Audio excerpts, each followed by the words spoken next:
அல்லேலூயா, அல்லேலூயா. கர்த்தருடைய பரிசுத்த நாமம் மகிமைப்படுவதாக. இங்கே கூடி வந்திருக்கிற உங்கள் யாவரையும் ஆண்டவராகிய இயேசு கிறிஸ்துவின் நாமத்தினாலே மகிழ்ச்சியுடன் வாழ்த்துகிறேன். நாம் கண்களை மூடி தலைகளை தாழ்த்தி நாம் ஜெபிப்போம். கர்த்தர் இந்த கூடுகையை நமக்கு ஆசீர்வதித்து தரும்படியாக அவர் நமக்கு தர விரும்புகிற அந்த ஆசீர்வாதங்களை நாம் தனிப்பட்ட முறையிலே பெற்றுக்கொள்ளுகிற அந்த மனதை கர்த்தர் நமக்கு தரும்படியாக நாம் எல்லோரும் ஒப்பு கொடுத்து ஜெபிப்போம். மகா இரக்கமும் கிருபையும் அன்பும் நிறைந்த பரலோக பிதாவே, உம்மை நோக்கி நாங்கள் பார்க்கிறோம், துதிக்கிறோம். ஆராய்ந்து முடியாத பெரிய காரியங்களும் எண்ணி முடியாத அதிசயங்களும் அற்புதங்கள் நடுவிலே நடப்பிக்கிறவராக நீர் இருக்கிறீர். நீர் கிறிஸ்துவிற்குள் உன்னதங்களில் உள்ள சகல ஆவிக்குரிய ஆசீர்வாதங்களினாலும் எங்களை நீர் ஆசீர்வதித்திருக்கிறீர். அதற்காக நன்றி அப்பா.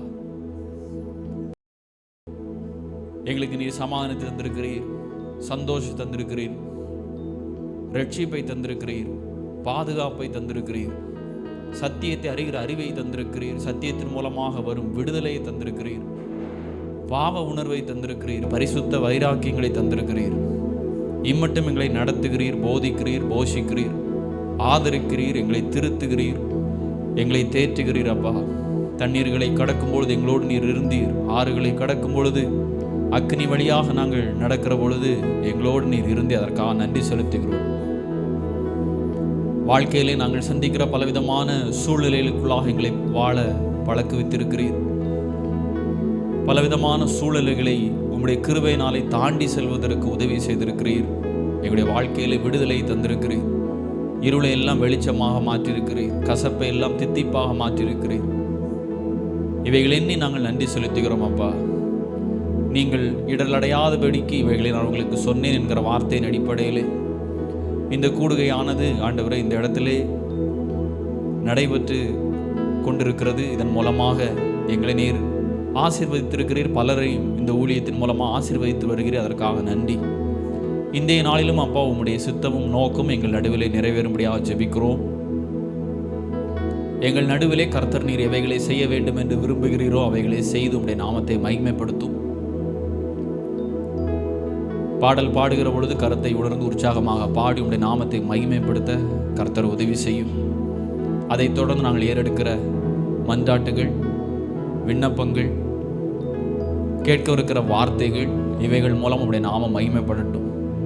ஆண்டவரே, எங்களுடைய உள்ளத்திலே கர்த்தர் எந்த வசனங்களையும் எந்த வார்த்தைகளையும் விதைக்க விரும்புகிறீரோ, எங்களிடத்திலே நீர் எவைகள் எதிர்பார்க்கிறீரோ அவைகளை நாங்கள் செய்வதற்கு வேண்டிய வார்த்தைகளை கர்த்தர் நீர் தருவீராக. சத்தியத்தை அறிவீர்கள், சத்தியம் உங்களை விடுதலையாக்கும் என்று கூறியிருக்கிறீர். அந்த சத்திய வார்த்தைகள் ஆண்டவரை பேசுகிற உம்முடைய பிள்ளையின் மூலமாக வெளிப்படட்டும் அப்பா. அது உம்முடைய சமூகத்தில் நாங்கள் காண்பிக்கிற அந்த அன்பிலே இன்னும் வளரவும், ஆண்டவர் எங்களுடைய அர்ப்பணிப்பை இன்னும் ஆழமாக்குகிற வகையிலும், எங்களுடைய குறைவுகளை சுட்டி காண்பிக்கிற வகையிலும் அந்த வார்த்தைகள் அமைய கர்த்தர் உதவி செய்யும். பேசுகிற உடைய பிள்ளையை மறைத்து கர்த்தர் தாமே நீர் பேசும். தொடர்ந்து தடைப்பட்டு காணப்படக்கூடிய பிள்ளைகளுடைய தடைகளை மாற்றி கர்த்தனை அழைத்து வாரும். அப்பாவுடைய சமூகத்தில் இந்த முழு கூடையை நான் ஒப்புக் கொடுக்கிறோம்.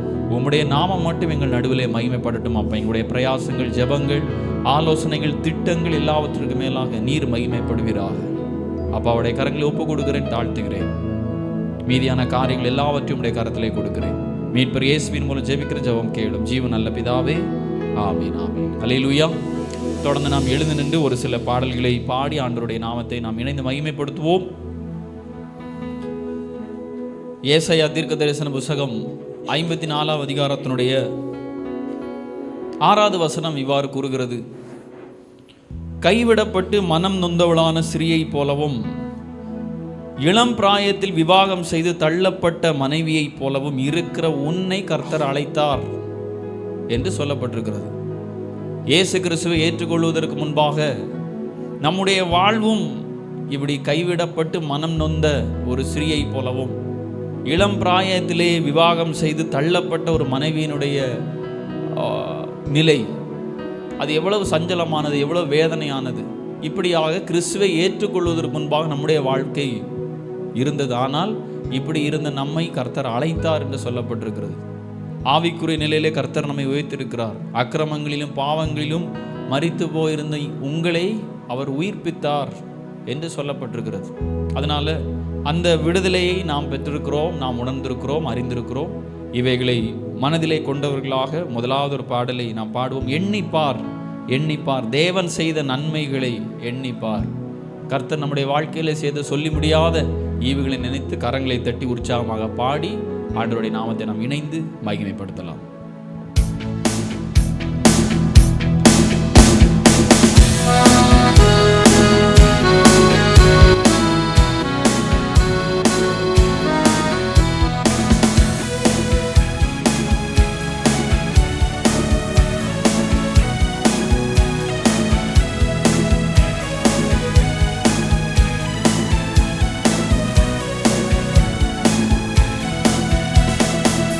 எண்ணிப்பார், நீ எண்ணிப்பார், தேவன் செய்கின்ற நன்மைகள் எண்ணிப்பார்.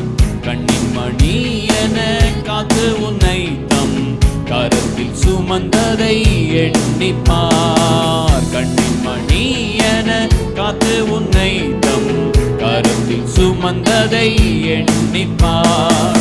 வாக்கு தவறாது தேவன் உன்னை வாக்கின்படி காத்தார் எண்ணிப்பார். வாக்கு தவறாது தேவன் உன்னை வாக்கின்படி காத்தார் எண்ணிப்பார்.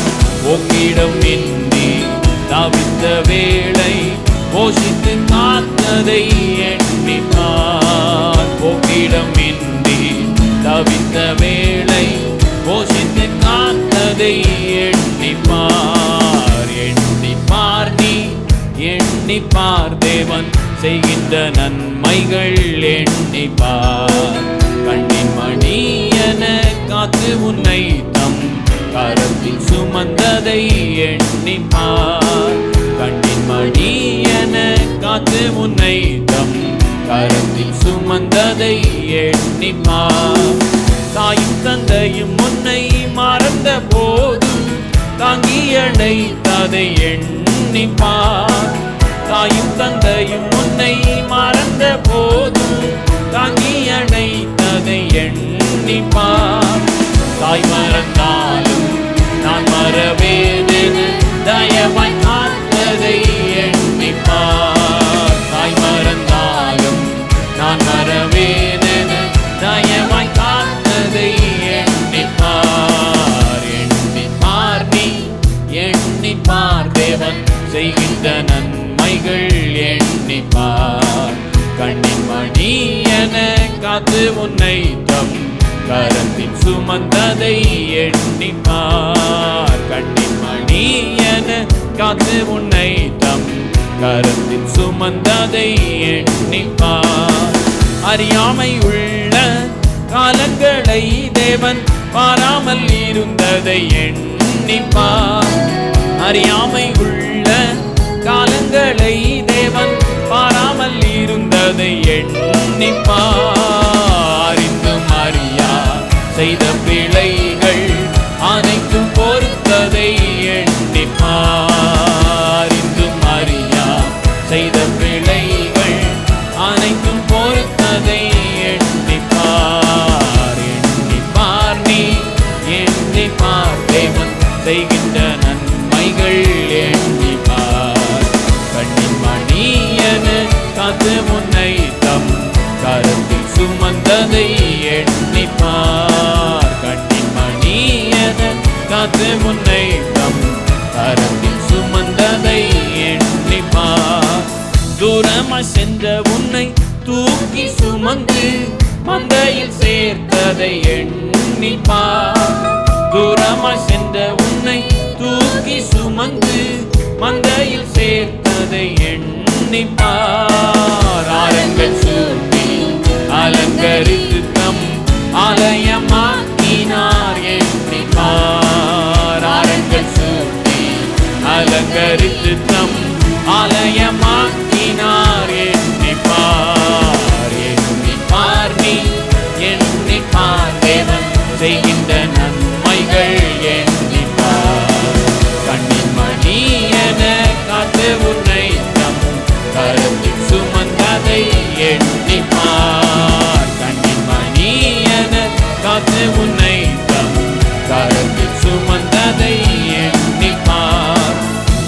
சீக்கிரம் வருவேன் என்றுரைத்தவரை சீக்கிரம் காண்பதை எண்ணிப்பார்.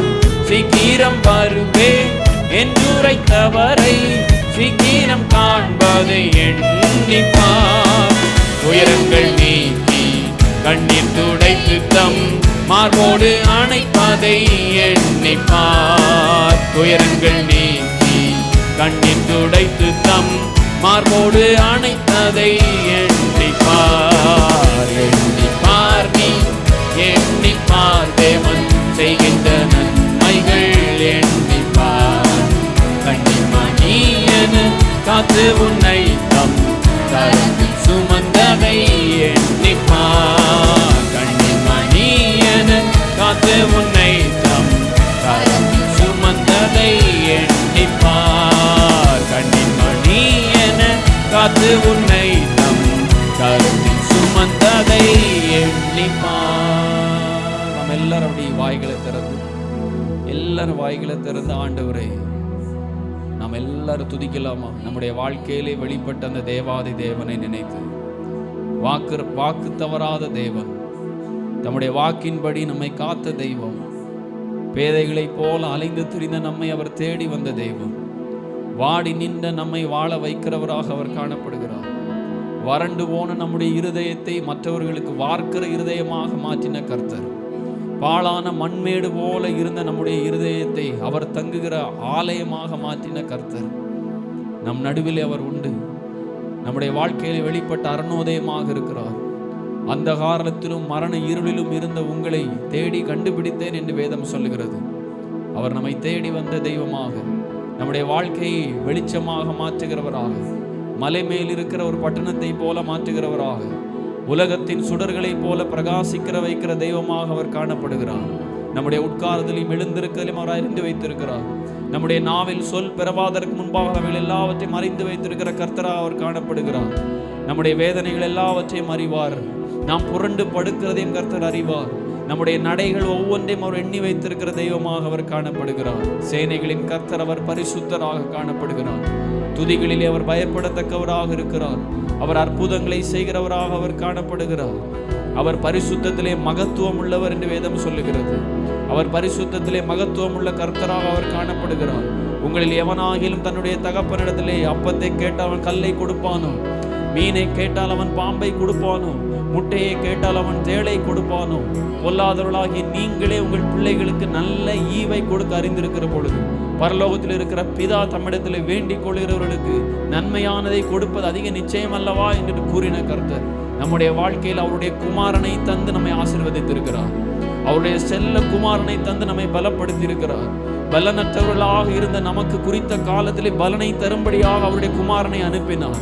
நம்மை ஆசீர்வதிக்கும்படியாக அவருடைய குமாரனை அவர் அனுப்பினார். குறித்த காலத்திலே ஸ்ரீகளிடத்திலே பிறந்தவர் என்று வேதம் சொல்லுகிறது. நம்முடைய வாழ்க்கையை அவர் மாற்றுவதற்காக, நம்முடைய பாவ வாழ்க்கையை அவர் மாற்றுவதற்காக, நம்முடைய அழுக்கான இருதயத்தை அவர் மாற்றுவதற்காக, கேடும் திருக்கும் நிறைந்த நம்முடைய இருதயத்தை மாற்றுவதற்காக தேவன் தம்முடைய குமாரனை அனுப்பி நம்மை விடுதலை செய்திருக்கிறார். உமக்கு நன்றி செலுத்துகிறோம் ஆண்டவரே. உம்முடைய வல்ல செயல்களை நினைத்து நாங்கள் நன்றி செலுத்துகிறோம் அப்பா. உம்முடைய வல்ல செயல்களை நினைத்து நன்றி செலுத்துகிறோம் அப்பா. எங்கள் நடுவில் இருக்கிறமைக்காக நன்றி செலுத்துகிறோம் ஆண்டவரே. உம்மை நாங்கள் ஆராதிக்கிறோம் அப்பா. ஒரு சிறிய கூட்டமாக நின்று உம்மை நாங்கள் உண்மையோடு ஆராதிக்கிறதை கர்த்தர் நீர் பார்க்கிறீர் ஆண்டவரே. நீர் அவைகளை அங்கீகரிக்கிறமைக்காக நன்றி செலுத்துகிறோம் அப்பா. உம் வல்ல செயல்கள் நினைத்து நினைத்து உள்ளமே பொங்குதையா. உம் வல்ல செயல்கள் நினைத்து நினைத்து உள்ளமே பொங்குதையா. நல்லவரே நன்மை செய்பவரே நன்றி நன்றி ஐயா. வல்லவரே நன்மை செய்பவரே நன்றி நன்றி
பரிசுத்தரே படைத்தவரே ஆராதனை ஆராதனை. ஒரு முறை பரிசுத்தரே பரிசுத்தரே படைத்தவரே ஆராதனை ஆராதனை. வல்லவரே நல்லவரே ஆராதனை ஆராதனை. இரட்சகரே இரட்சகரே இயேசுநாதா ஆராதனை ஆராதனை.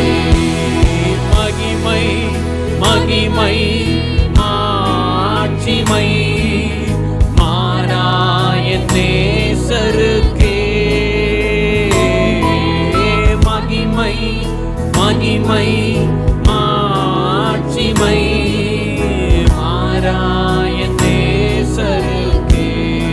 எல்லாரும் சேர்ந்து சொல்லுவோம். மகிமை மகிமை மகிமை மாட்சிமை மாறாயன் நேசருக்கே. மகிமை மகிமை மாட்சிமை மாறாயன் நேசருக்கே.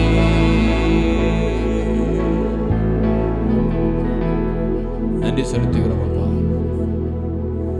சேரக்கூடாத ஒளியிலே வாசம் செய்கிறவர், தீமையை பார்க்க மாட்டாத சுத்த கண்ணரா நீ காணப்படுகிறேன். உமக்கு பயந்தவர்களுக்கும் மனுபுத்திரருக்கு முன்பாக உம்மை நம்புகிறவர்களுக்கும் நீர் உண்டு பண்ணி வைத்திருக்கிற நன்மை எவ்வளவு பெரிதாக இருக்கிற வேதத்திலே வாசிக்கிறோம் அப்பா. உங்களில் எவன் கர்த்தருக்கு பயந்து அவருடைய தாசனின் சொல்லை கேட்டு தனக்கு வெளிச்சம் இல்லாதனால் இருட்டிலே நடக்கிறானோ அவன் கர்த்தரை நம்பி அவரே சார்ந்து கொள்ள கடவன் என்று வேதம் சொல்லுகிறது அப்பா. இப்படிப்பட்ட உன்னதமான வாக்குத்தத்தங்களை என்னுடைய வாழ்விலே தந்திருக்கிற கர்த்தர், என்னுடைய வாழ்விலே நீர் வெளிப்பட்டமைக்கா நன்றி செலுத்துகிறோம் அப்பா.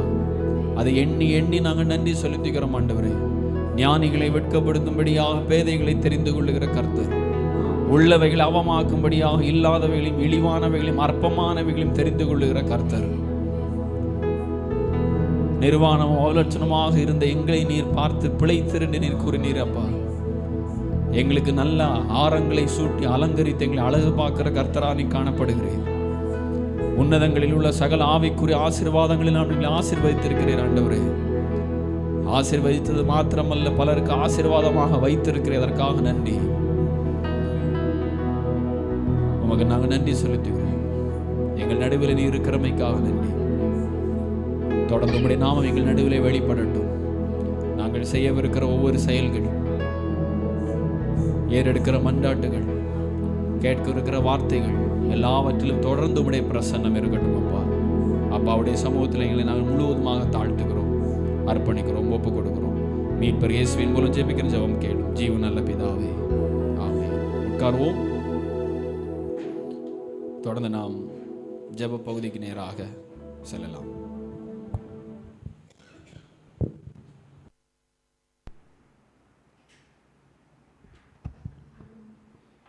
கர்த்தர் இரட்சகருமாக இருக்கிற ஆண்டவராக இயேசு கிறிஸ்து நாமத்தினாலே உங்கள் எல்லோரையும் வாழ்த்துகிறேன். இந்த மாலை நேரத்தில் நாம் எல்லோரும் கூடி வரும்படியாக தேவன் தந்த நல்ல கால சூழ்நிலைகளுக்காக அவருக்கு நாம் நன்றி சொல்வோம். இந்த நேரத்திலும் தேசத்திற்காக நாம் எல்லாரும் ஒருமனப்பட்டு ஜெபிப்போம். நம்முடைய தேசம் தேவனாலே ஆசீர்வதிக்கப்பட வேண்டும். தேவன் அறியாதபடிக்கு திரளான ஜனங்கள் இருளிலே வாழ்ந்து கொண்டிருக்கிறார்கள், விக்கிரக வழிபாடுகளில் இருக்கிறார்கள். அறியாமல் இருந்த நமக்கு ஆண்டவர் வெளிப்பட்டார். அவர் அறிந்து கொள்ளக்கூடிய வெளிச்சத்தை ஆண்டவர் தந்தார். சத்தியம் உள்ளவரை நாம் அறிந்து கொள்ளும்படியாக தேவனுடைய குமாரன் நமக்கு புத்தியை தந்தார் என்று பரிசுத்த வேதாகமத்திலே சொல்லப்பட்டிருக்கிறது.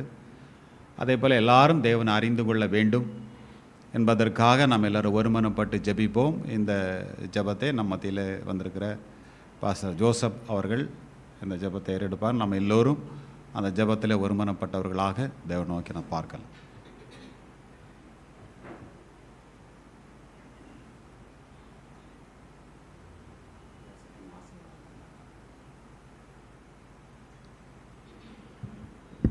ஆண்டவரே, இந்த நேரத்தில் குடும்பப்பா உங்கள் சமூகத்தில் எங்களை தாழ்த்தி ஒப்பு கொடுக்குறோம். நீரே நல்லவர், வல்லவர், போதுமான தேவனாக இருக்கிறீங்க. உம்மால் கூடாதது ஒன்றுமே இல்லைப்பா. மகா இரக்கமுள்ள தயவுள்ள தேவனே, இந்த நாளில் குடும்பப்பா இந்த ஸ்தலத்துக்கு எங்களை அழைத்து வந்த தேவனே, நமக்கு கொடான கொடி ஸ்தோத்திரமப்பா. ஆண்டவரே, நீங்கள் எங்கள் மத்தியில் இருக்கிறீங்க. இந்த அப்பா நேரத்தில் குடும்பப்பா விசேஷமாக நாங்கள் தேசத்துக்காக நாங்கள் ஜெபிக்கிறோம் அப்பா. ஆண்டவரே, எங்கள் தேசத்தின் மேலே இரக்கமாக இருங்க, தயவாக இருங்கப்பா. உங்களோட அப்பா கிருபையை எங்கள் தேசத்தின் மேலே ஊற்றுங்க. ஆண்டவராக இயேசு கிறிஸ்துவே, உங்கள் ரட்சிப்பு எங்கள் தேசத்தின் மேலே இறங்கட்டும் அப்பா. உங்கள் சமாதானம் அப்பா ஆண்டவரே எங்கள் தேசத்தின் மேலே இறங்கட்டும் அப்பா. ஆண்டவரே கர்த்தாவே லார்ட், எல்லா விதமான பொல்லாத காரியங்கள் அப்பா எங்கள் தேசத்தை விட்டு நீங்கி போகட்டும். சமாதானத்தை நீங்கள் கட்டளையிடுங்கப்பா. ஆண்டவராக இயேசு கிறிஸ்துவே, நீங்கள் தான் ஆண்டவரே கர்த்தாவே தேசத்தை ரட்சிக்கிறவராக இருக்கிறீங்கப்பா. ஏசப்பா, எங்கள் தேசத்தில் ஆண்டவரே கர்த்தாவே நீங்கள் ஆசீர்வாதத்தால் நீங்கள் நிரப்ப வேண்டுமப்பா. உங்கள் கிருபையால் நிரப்ப வேண்டுமப்பா. தேவனால் கூடாதது ஒன்றுமே இல்லை. ஏசப்பா, அந்த நேரத்தில் கூட நாங்கள் வேண்டிக் கொள்கிறோம், ஜெபிக்கிறோம் அப்பா. உங்கள் ஆண்டவரே கர்த்தாவே ஆவியானவரப்பா, நீங்கள் எங்கள் தேசத்தின் மேலே இறங்கணும் அப்பா. ஆண்டவரே கர்த்தாவே, கஷ்டப்படுகிற ஜனங்க, வேதனைப்படுகிற ஜனங்க, சுகவீனத்தில் இருக்கிற ஜனங்க, இல்லாமல் இருக்கிறவங்களுக்காக நாங்கள் ஜெபிக்கிறோம் அப்பா.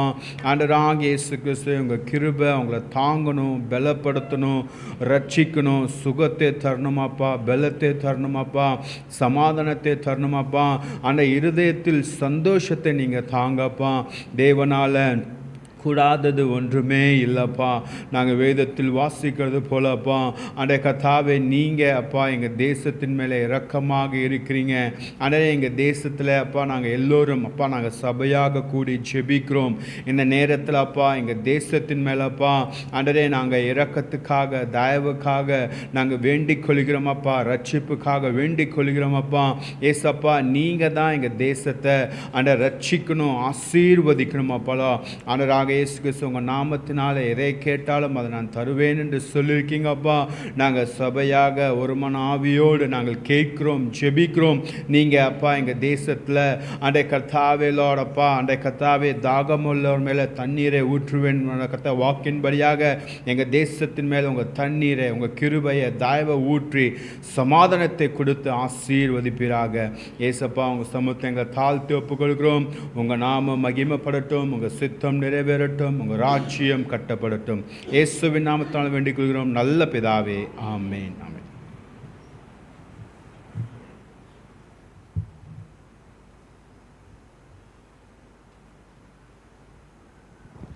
அல்லேலூயா.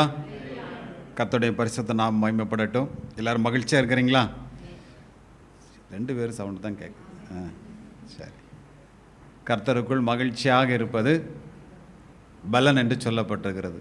மகிழ்ச்சியாக அவருடைய பிள்ளைகளை அவர் மகிழ்ச்சியோடு மகிழ்ச்சினால் நிரப்புகிற தேவன். தேவன் அப்படியாகவே நம்ம ஒருவர் நடத்துவாராக.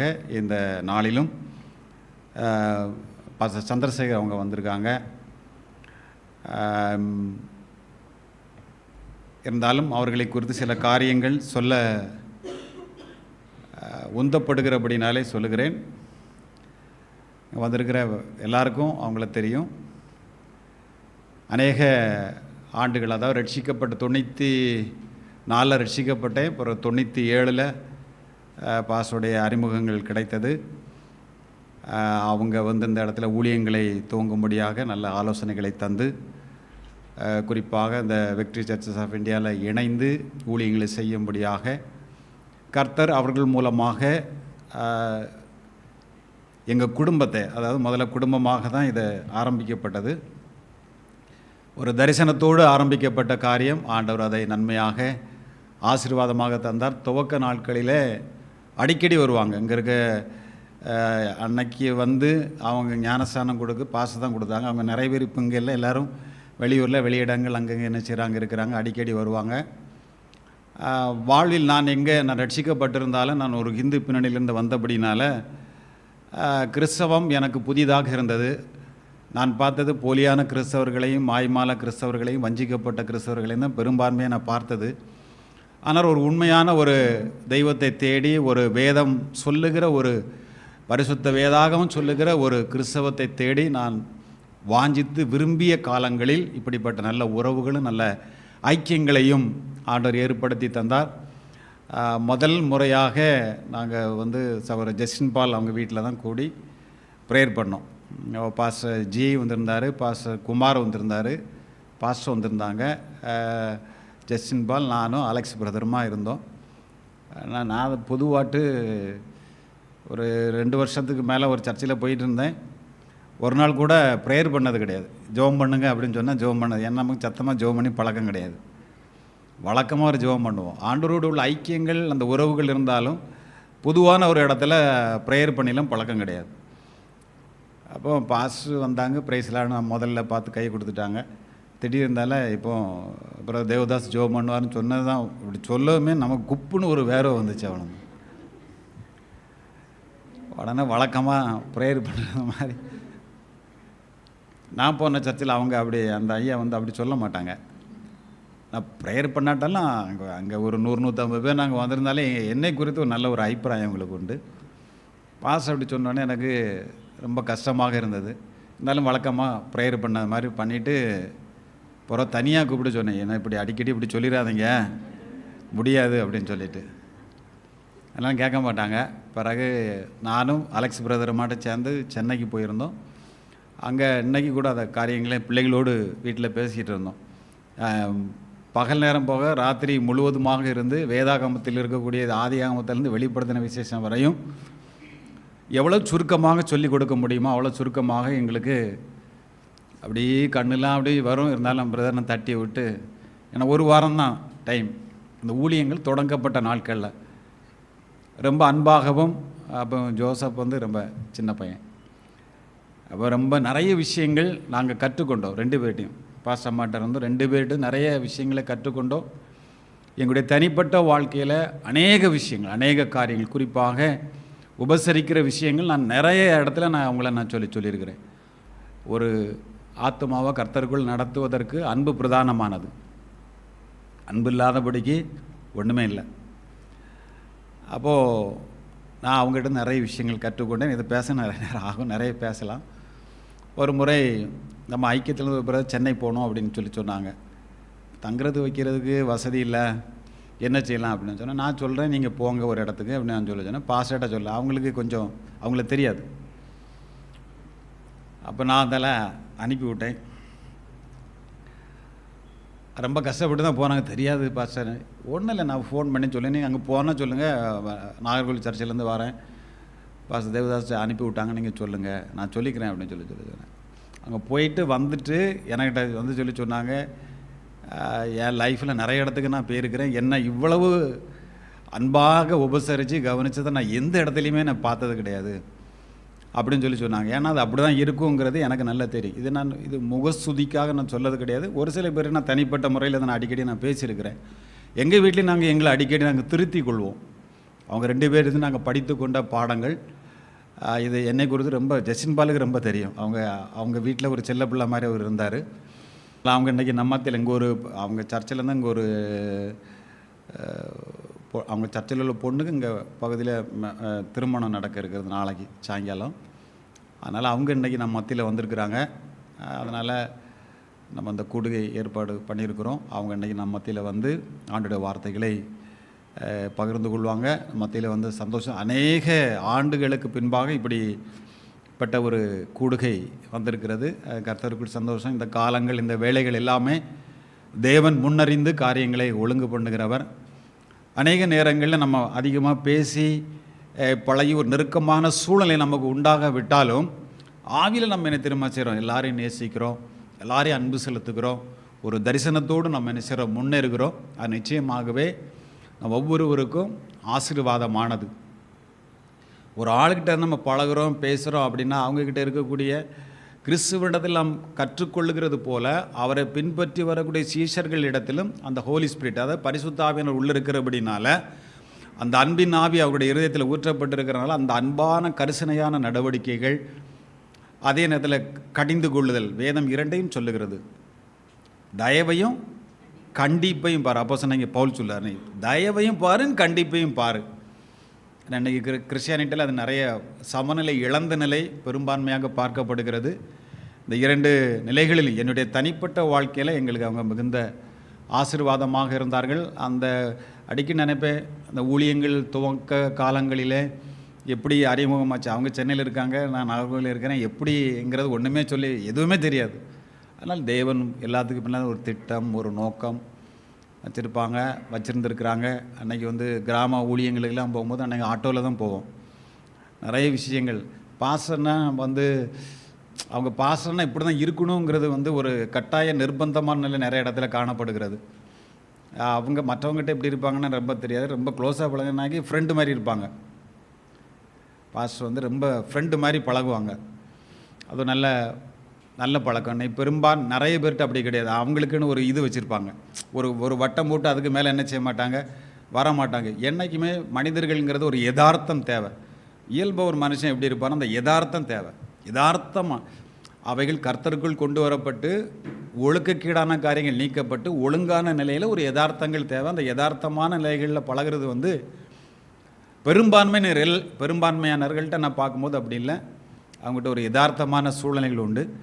அதே போல் சில விஷயங்களில் சில கருத்து வேறுபாடுகளும் வரும். அதுவும் நாங்கள் 2 பேரும் நிறைய விஷயங்களில் வாக்குவாதம் பண்ணியிருக்கோம். அது ஒரு ஆரோக்கியமான வாக்குவாதம். அது அவசியம், கர்த்தருடைய பிள்ளைகளுக்கு அது அவசியம். அதுவும் எங்களுக்குள்ளே என்ன செய்யுது உண்டு.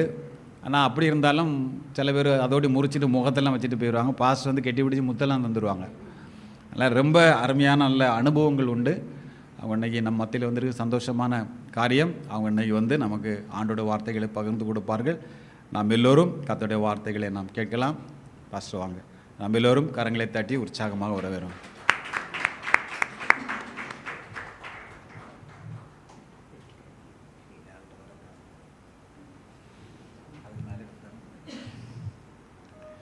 கர்த்தரோடு நாம் மகிமைப்படுவதாக.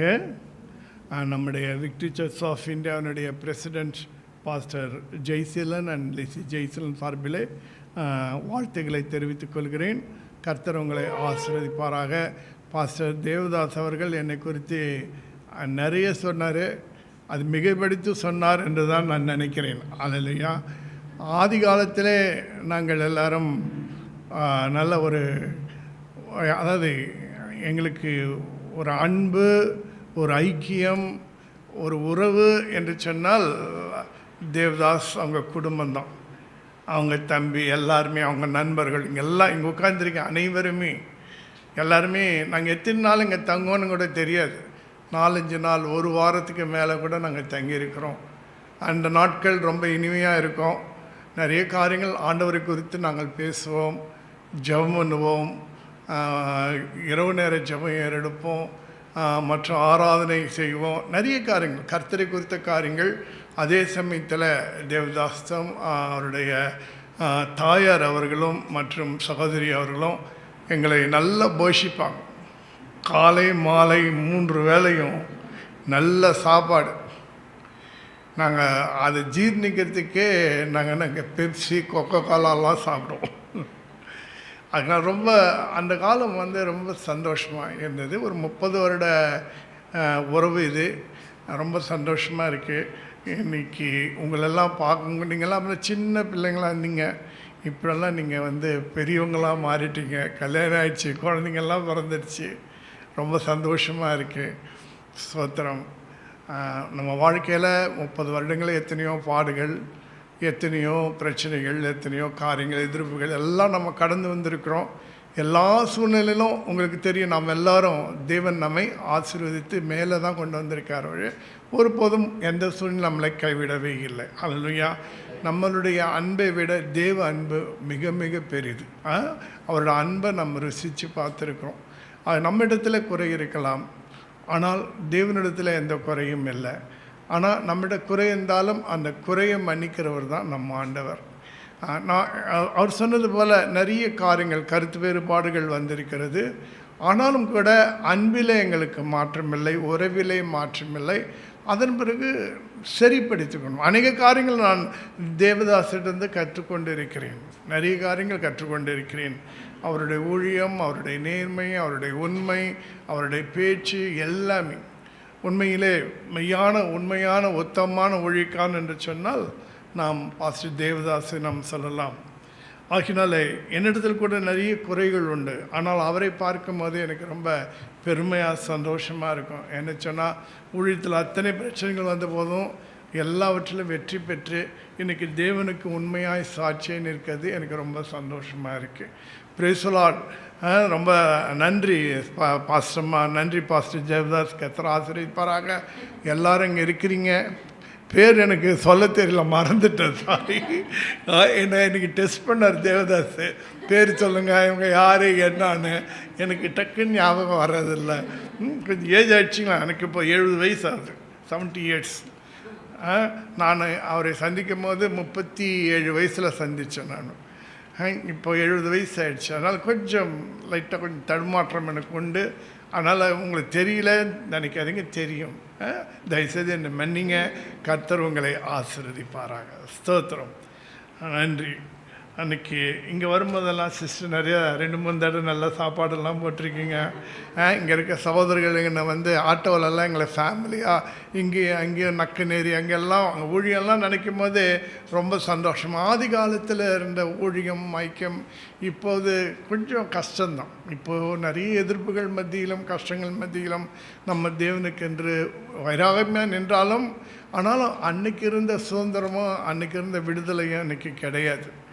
ஆகினால் அந்த நாட்கள் மிகுந்த சந்தோஷமாக இருக்குது, நினச்சி பார்க்கக்கூடியதாக இருக்குது. ஸ்தோத்திரம். கர்த்தருடைய நாம் மகிமைப்படுவதாக.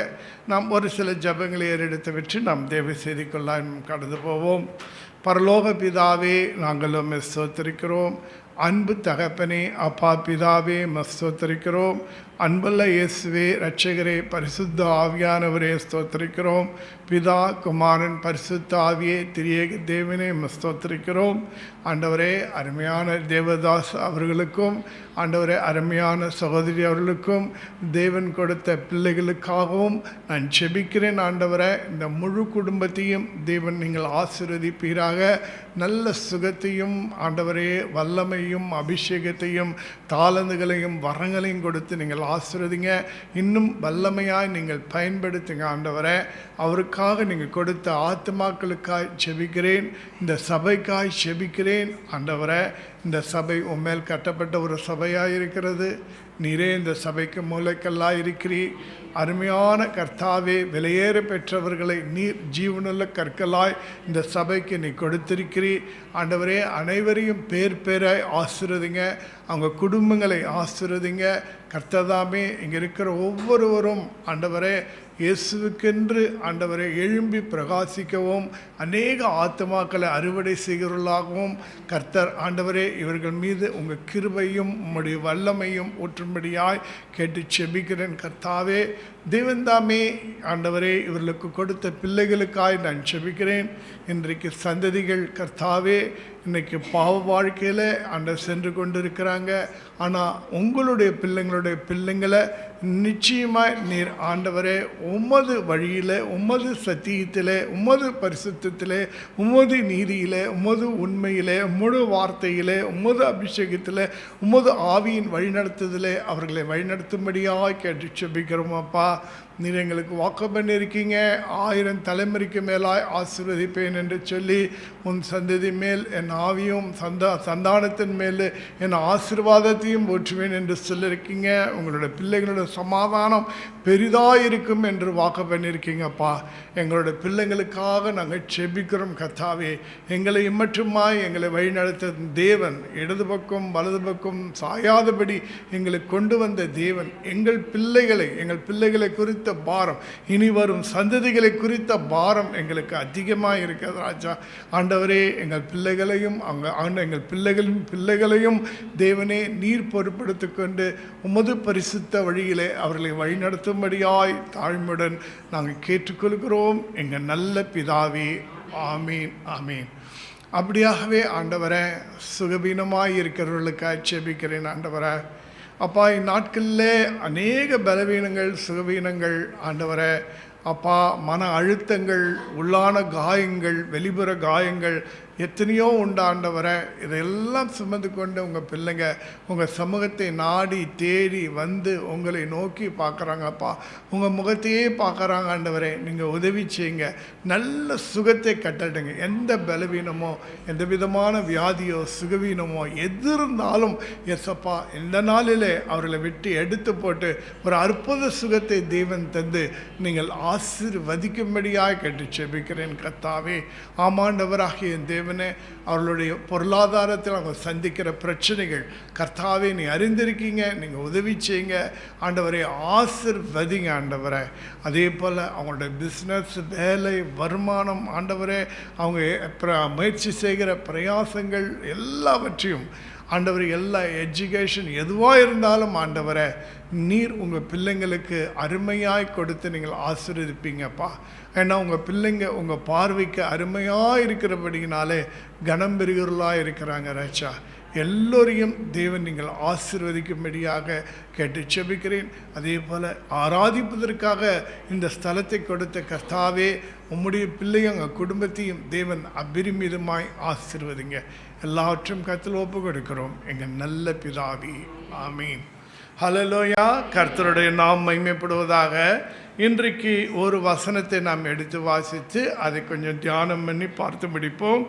ஏசாயா புஸ்தகம் 41 அதிகாரம் 13 வசனம். உன் தேவனாய் இருக்கிற கர்த்தராகிய நான் உன் வலது கையை பிடித்து பயப்படாதே, நான் உனக்கு துணை நிற்கிறேன் என்று சொல்லுகிறேன். உன் தேவனாய் இருக்கிற கர்த்தராகிய நான் உன் வலது கையை பிடித்து பயப்படாதே, நான் உனக்கு துணை நிற்கிறேன் என்று சொல்லுகிறேன். இந்த இடத்துல ஆண்டவர் நம்மோடு கூட சொந்தம் பாராட்டுகிறார். உன் தேவனாய் இருக்கிற கர்த்தர் ஆண்டவர் உங்களோடு, என்னோடு, எல்லோரோடும், நம்மோடு அவர் சொந்தம் பாராட்டுகிறார். அந்த உறவு, அந்த ஐக்கியத்தை அவர் வெளிப்படுத்துகிறவராய் இருக்கிறார். நான் உன் தேவன் என்று சொல்லுகிறார். உன் தேவனாகிய கர்த்தராகிய நான் என்று சொல்லுகிறார். உங்களோடு கூட யாக்கோபின் தேவன், ஈசாக்கின் தேவன், யாக்கோபின் தேவன், தாவீதின் தேவன் என்றெல்லாம், அப்ரஹாமின் தேவன் என்றெல்லாம் நாம் வாசிக்கிறோமே, அதே போல தான் தேவன் தம்மை நம்மோடு கூட, உங்களோடு கூட இணைத்து வைத்து பேசுகிறார். அப்பொழுது என்றால் உங்களோடு கூட அவர் எவ்வளவு அன்பு வைத்திருக்கிறார், உங்களை எவ்வளவாய் நேசிக்கிறார், எவ்வளவாய் உங்களோடு கூட உறவாடுகிறார்.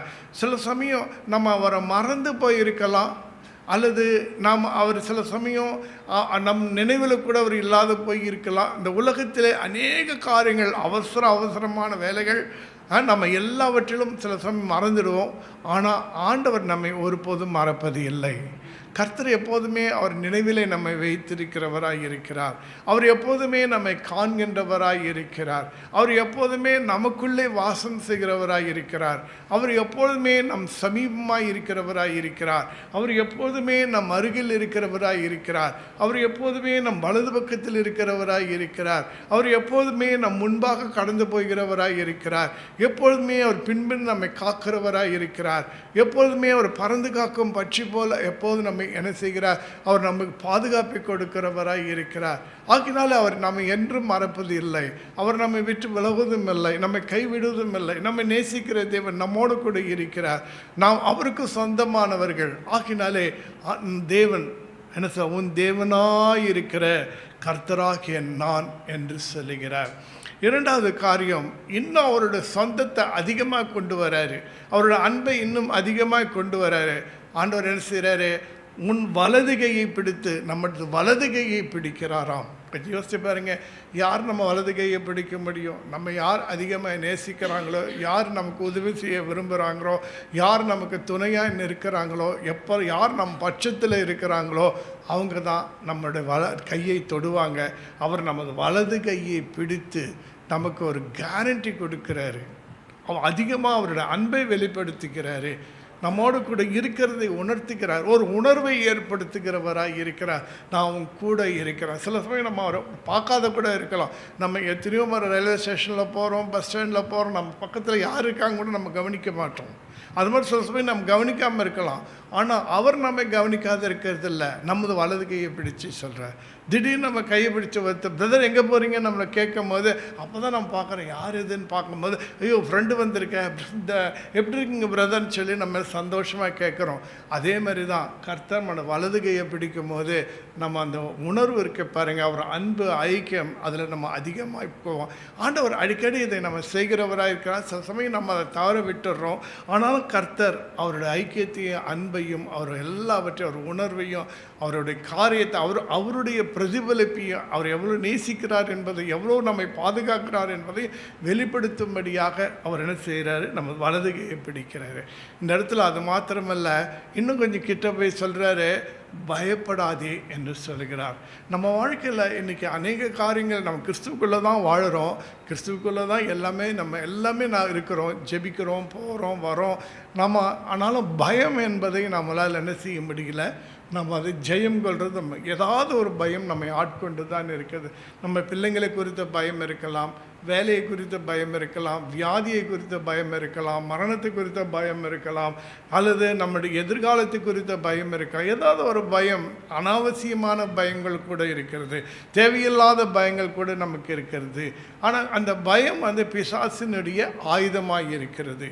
அது நம்ம அந்த பயத்தை பெரிதாக்கும் போது நமக்கு கவலை, துக்கம், எல்லாமே வருத்தங்கள், இதெல்லாம் நம்ம நிலை தடுமாறுவது, இது மேலே பல பிரச்சனைகள் நமக்கு வரும். ஆகினால்தான் நம்ம எங்கே பார்த்தாலும் வேதத்தில் பார்த்திங்கன்னா ஆண்டவர் பயப்படாதே பயப்படாதே பயப்படாதேன்னு சொல்லுவார். ஆகினாலே தேவன் நம்மை எடுத்த உடனே நமக்கு என்ன சொல்கிறார், பயப்படாதேன்னு தான் சொல்கிறார். ஆகினாலே நம்ம வலது கையை பிடித்து நமக்கு ஒரு தைரியத்தை கொடுக்கறது மாத்திரமில்லை, பயப்படாதே நான் உனக்கு துணை நிற்கிறேன். நம்ம எந்த காரியத்தையும் என்ன போகிறோமோ என்ன செய்ய போகிறோமோ, ஆனாலும் கூட கர்த்தர் நமக்கு துணை நிற்கிறேன் என்று சொல்லுகிறார். அப்போ பாருங்கள், முதலாவது அவர் நம்மோடு கூட உன் தேவனாக இருக்கிற கர்த்தராகிய நான் என்று சொல்லி அவர் நம்மோடு கூட நம்மை இணைத்து, அவரோடு கூட நினைத்து அந்த உறவை வெளிப்படுத்துவது மாத்திரமல்ல, இன்னும் கிட்ட சேர்ந்து நம்ம கையை பிடிக்கிறதுக்கு மாத்திரமல்ல, நம்மோடு கூட அவர் பேசுகிற தேவனாக இருக்கிறார். நம் தேவன் ஜீவனுள்ள தேவன், அவர் பேசுகிற தேவன் ஆவியாக தான் இருக்கார். ஆனால் அந்த ஆவியான தேவன் நம்மோடு கூட உறவாடுகிறார், நம்மோடு கூட பேசுகிறார். ஆண்டவருடைய சத்தத்தை நம்ம கேட்க ஆரம்பிச்சிட்டோன்னா, அந்த தேவனுடைய சத்தத்தை அடையாளம் காண நம்ம ஆரம்பித்து விட்டோம் என்று சொன்னால், நிச்சயமாக ஒவ்வொரு நாளும் அவருடைய வார்த்தைக்காக, அவருடைய சத்தத்தை கேட்பதற்காக நம் வாஞ்சியோடு தாகத்தோடு இருப்போம். ஆகினாலே கர்த்தர் இந்த இடத்துல அவர் ஐக்கியத்தை காட்டுகிறார். அடுத்தது அவர் தொடுதலை கொடுக்கிறாரே. மூணாவது நம்மோடு கூட பேசுகிறவராய் இருக்கிறார். பயப்படாதே, உன் கரம் பிடித்து உனக்கு துணை நிற்கிறேன் என்பது தான் இந்த நாளினுடைய தேவ செய்தியாக இருக்கிறது. கரம் பிடித்தல் என்று சொன்னால் ஆண்டவர் நம்மை தொடுகிறார் என்று அர்த்தமாகும். தேவன் ஒரு தொடுதல், தேவனிடத்திலிருந்து நமக்கு ஒரு தொடுதல் நமக்கு கிடைக்கும் என்றால், ஒரு தொடுதல் நம்முடைய வாழ்க்கையை மாற்றிவிடும். அந்த ஒரு தொடுதல் என்ன நடக்கும்னா, ஒரு அற்புதத்தை நடக்கும். என் வாழ்க்கையில் நான் அநேக பிரச்சனைகள் மத்தியில் இருந்தேன். எல்லா வாசல்களும் நான் இயேசு அப்போது அறிந்து கொள்ளவில்லை. இயேசு எனக்கு தெரியாது. நான் புறஜாதிகளுக்குள்ளே தான் வாழ்ந்து கொண்டேன். தேவனை அறியாதவனாக இருந்தேன். இஷ்டம் போல் குடிக்கிற பழக்கம் உண்டு. அநேக வேலையில் இருந்தேன். அப்போது ஏர்ஃபோர்ஸில் நான் வேலை செஞ்சேன். அநேக காரியங்கள் என் வாழ்க்கையில், வேலையில் பிரச்சனை வந்துச்சு, வாழ்க்கையில் பிரச்சனை வந்து, சூழ்நிலையில் பிரச்சனை, எல்லா கதவுகளும் மூடிவிட்டது. ஒரு இருளான ஒரு சூழ்நிலை ஏற்பட்டது. மனைவி மக்கள் முன்பாக நிற்க முடியல. உற்றார் உறவினர்கள் முன்பாகவும் அவமானமான ஒரு காரியங்கள், ஒரு வெற்றிடம், வேறு என்னவே செய்யறதுக்கு எந்தவித வேலையிலும் ஒன்றும் நிற்க முடியல, உறவிலும் நிற்க முடியல, சூழ்நிலையில் நிற்க முடியல. ஒரே ஒரு வழி தான் எனக்கு இருந்தது, தற்கொலை செய்து கொள்வதற்காக. அந்த தற்கொலை நாடி நான் போகும்போது தான் திடீரென்று பயப்படாத, நான் உன்னோடு இருக்கிறேன் என்று சொல்லி ஒரு உந்துதல், ஒரு சத்தம் என்று சொல்கிறத விட ஏதோ ஒரு அறிவிலே எனக்கு ஏற்பட்ட ஒரு உணர்வு. அதன் பிற்பாடு நான் தெரிந்து கொண்ட அந்த வசனம், நீ பயப்படாதே, நான் உன்னுடன் இருக்கிறேன், திகையாதே, நான் உன் தேவன், நான் உன்னை பலப்படுத்தி உனக்கு சகாயம் பண்ணுவேன் என்ற அந்த ஏசாயா 41:10 அந்த தேவன் என்னோடு கூட பேசின அந்த வசனத்தை பிற்காலத்தில் தான் நான் புரிந்து கொண்டேன்.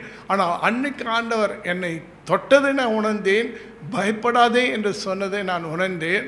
அதே சமயத்தில் யாரோத்தர் எனக்கு துணை நிற்கிறதை உணர்ந்தேன். அக்கணமே எனக்கு இருந்த அந்த ஒரு தற்கொலை செய்துக்கிற அந்த எண்ணம் என்னை விட்டு போய்விட்டது. அதன் பிறகு ஒரு சில மாதங்களிலே என் வாழ்க்கையை மாறிற்று. பிரிந்த என் மனைவி பிள்ளைகள் ஒன்று சேர்ந்தார்கள். வேலையில் இருந்த பிரச்சனைகளும் நீங்கி போயிற்று. யாரெல்லாம் என்னை தூஷித்தார்களோ அவர்களெல்லாம் என்னிடத்தில் வந்து சமாதானமாய் போனார்கள். நான் எந்த இடத்துல அவமானப்பட்டேனோ அந்த இடத்துல தேவன் என்னை உயர்த்தினார். எந்த தீமையான பழக்க வழக்கங்கள், குடிப்பழக்க வழக்கங்கள், சிகரெட் பழக்கம் இதெல்லாம் இருந்துச்சு, அதெல்லாம் என்னுடைய வேலை, என் வாழ்க்கை, என் சூழ்நிலை எல்லாம் கிடைச்சிச்சு. அதிலிருந்து தேவன் என்னை முற்றிலுமாய் விடுதலை செய்தார். ஆண்டவராய் இயேசுவை நான் அறிந்து கொள்ளும்படியாக நானும் என் மனைவியும், எங்களுக்கு யாருமே அந்த சபத்தில் சொல்லிக் கொடுக்கல, இந்த வார்த்தைகளை வைத்துக்கொண்டு நானும் என் மனைவி நினைச்சுவோம். எங்களுக்கு எங்கெல்லாம் எந்தெந்த சர்ச்சுக்கெல்லாம் போக முடியுமோ ஈவினிங் டைமில், ஈவினிங் பெங்களூரில் இருக்கும்போது 7 மணிக்கு மேலே நாங்கள் என்ன செய்வோம், நான் வேலையை விட்டு வந்த பிறகு அங்கங்கே போக ஆரம்பிச்சிடும். 10 மணி இதே மாதிரி சாட்டர்டே சண்டே எல்லாமே கண் போன பார்க்கல, எல்லா இடத்துல எங்கே சிலுவை இருக்கோ அங்கே போயிடுவோம். எல்லா இடத்துக்கும் இப்படியாக தான் நாங்கள் இருந்தோம். அதன் பிறகு ஆக்ராவுக்கு போனோம். ஆக்ராவுக்கு போன பிறகு பாஸ்டர் ஜெய்சில் நாங்கள் சந்தித்தோம். அப்புறம் ராஜசேகர் சந்தித்தோம். அதன் பிறகு நிறைய கேள்விகள், நிறைய காரியங்கள், சத்தியங்கள் புரிந்து சர்ச்சைக்கு போனோம். பாடல்கள் ஆரம் அங்கே தேவன் எங்களுக்கு அன்பை காண்பித்தார் மற்றவர்கள் மூலம். அன்பு என்றால் என்ன என்பது அப்போ நாங்கள் நல்லா புரிஞ்சிக்க முடிஞ்சிச்சு. அப்போ அப்படியா எங்கள் வாழ்க்கை மாறி மாறி மாறி கர்த்தருடைய ஊழியத்தை நாங்கள் ஜம்முவில் இருக்கும்போது ஊழியத்தை ஆரம்பித்தோம். அங்கே நிறைய எவ்வளோ பிரச்சனைகள் இருந்தது. ஆனாலும் கூட நாங்கள் தைரியமாக அங்கே ஆரம்பித்தோம். அதன் பிறகு அங்கே தான் பாஸ்டர் நம்ம ஜெயக்குமார் இருக்கார், அந்த ஃபேமிலி நாங்கள் அங்கே சந்தித்தது. அதன் பிறகு அங்கேருந்து நாங்கள் சென்னை வந்தோம். அங்கே வந்த பிறகு ஊழியத்தை ஆரம்பித்தோம். சின்னம்மா அப்படி, அதன் பிறகு தேவதாஸ் அறிமுகமானார். அதன் பிறகு ஜெய் அவங்க ஃபேமிலி மெட்ராஸ்க்கு வந்தாங்க. அதன் பிறகு அவங்க மூலமாக ஊழியத்தை ஆரம்பித்தோம். பல இடங்கள் இப்படியே எங்கள் ஊழியங்கள் ஆரம்பித்தது. ரொம்ப சந்தோஷமாக இருக்கிறது. ஏன் இது நான் உங்களுக்கு சொல்லுகிறேன் என்று சொன்னால், என் வாழ்க்கையில் தேவன் தொட்டதை நான் சொல்லுகிறேன். தேவன் எப்படி என்னை தொட்டு என்னை கொண்டு வந்தார் என்பதை சொல்கிறேன். என்னுடைய மாமனார் அவர்கள் பயங்கரமான ஒரு பெருமாள் பக்தர். அவர் பெருமாள் கோயில் தர்மகர்த்தா. அவங்கெல்லாம் நினச்சாங்க நான் ஒருபோதும் உருப்பட மாட்டேன், என் மகளை என்ன செஞ்சுட்டேன், நான் இருளில் கொடுத்துட்டேன், அவ்வளோதான் முடிஞ்சு போச்சு அப்படின்னு நினச்சிருந்தார். ஆனால் நாங்கள் மனம் திரும்பி இயேசு ஏற்றுக்கொண்டு சாட்சியாக தேவனுக்கு சாட்சியாக ஜீவிக்கிறது பார்க்கும்போது அவருக்கே ஆச்சரியமாக இருந்தது. என் வாழ்க்கை மாற்றத்தை பார்த்து விட்டு தான் அவர் 80 வயதிலே அவர் என்ன செய்தார், அவர் மரணத்துக்குள் கடந்து போனார். அவர் வாயாலே சொன்னார், எல்லார்கிட்டையும் சொல்லுவார், என் மகளும் என் மருமகனும் இயேசுவை ஏற்றுக்கொண்டாங்க, அவங்கெல்லாம் கிறிஸ்துவங்களாக இருக்காங்கன்னு சொல்லி எல்லாருக்கும் பகிரங்கமாக சொல்லுவார். அப்போ அந்த அளவுக்கு தேவன் எங்களை மாற்றினார் என்றால் நம் தேவன் எப்படிப்பட்டவராயிருப்பார். அவர் சர்வ வல்லமைக்கு, அவரால் கூடாத காரியமே இல்லைங்க. அவருடைய ஒரு தொடுதல் போதும் நம் வாழ்க்கை அற்புதமாய் மாறிவிடும். அதுதான் ஆக்கினாலே கரம் பிடித்தல் என்று சொன்னால் அது தொடுவது ஆகும். நமக்கு ஒரு தொடுதல் தேவை. அந்த ஒரு ஆரம்பத்தில் தொடுற ஒரு தொடுதல் மாத்திரமல்ல, நம்ம ஒவ்வொரு நாளும் தேவன் நம்மை தொட வேண்டும். ஒவ்வொரு நாளும் நம்ம வாழ்க்கையில் பல கார்னர் வைத்திருக்கிறோம், பல பகுதிகளை வைத்திருக்கிறோம். அந்த பகுதிகள் எல்லாவற்றும் தேவ பிரசனம் நமக்கு தேவை. தேவன் நம்மை தொட வேண்டும், தேவன் ஆளுகை செய்ய வேண்டும். ஒரு சில காரியங்கள் நம்ம அவரை அனுமதிக்க மாட்டோம். சில காரியங்கள் நம்ம எடுத்துக்க, ஒரு எக்ஸாம்பிள் எடுத்துக்கோம், ஒரு டிவி பார்க்குற விஷயம் எடுத்துக்கோம்.